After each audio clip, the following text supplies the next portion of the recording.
President Trump calling the State of the Union a strong one tonight. During the speech this evening, the president asked both parties in Congress to work together on immigration reform, infrastructure improvements, and more. Immediately after the speech tonight, Austin Democrat Lloyd Doggett told us it did not ring of bipartisanship. Republican Roger Williams thought the president did a great job. KXAN's Mark Meredith joining us live from our Washington bureau with more reaction to tonight's address. Mark?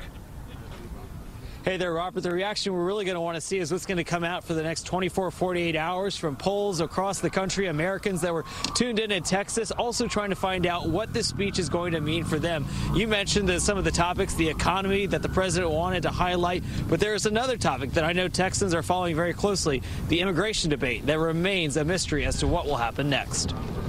The President of the United States.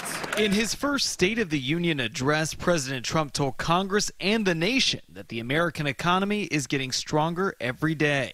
This, in fact, is our new American moment.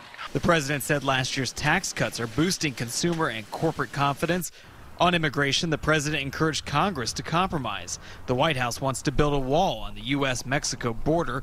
In exchange, the president said he would be willing to create a pathway to citizenship for millions of illegal immigrants. I am extending an open hand to work with members of both parties, Democrats and Republicans, to protect our citizens of every background, color, religion, and creed.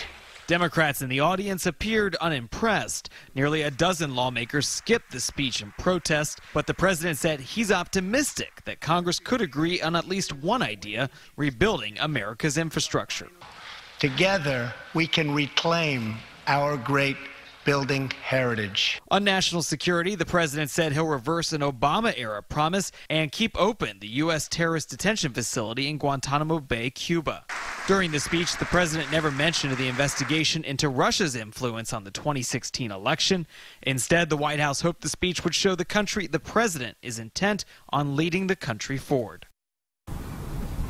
Robert, traditionally, presidents will hit the road to go sell part of their speech in the State of the Union. Right now, the president's schedule has him in town at least for tomorrow, but we expect a number of cabinet secretaries will be making their way around the country, including to places like Texas, so they can talk about some of the principles that were mentioned in this speech. But we're still waiting to see, will there actually be any change or compromise when it comes to Congress? Immigration really is, Robert, the next topic, and I know we'll be watching it very closely over the next several days and weeks. Robert?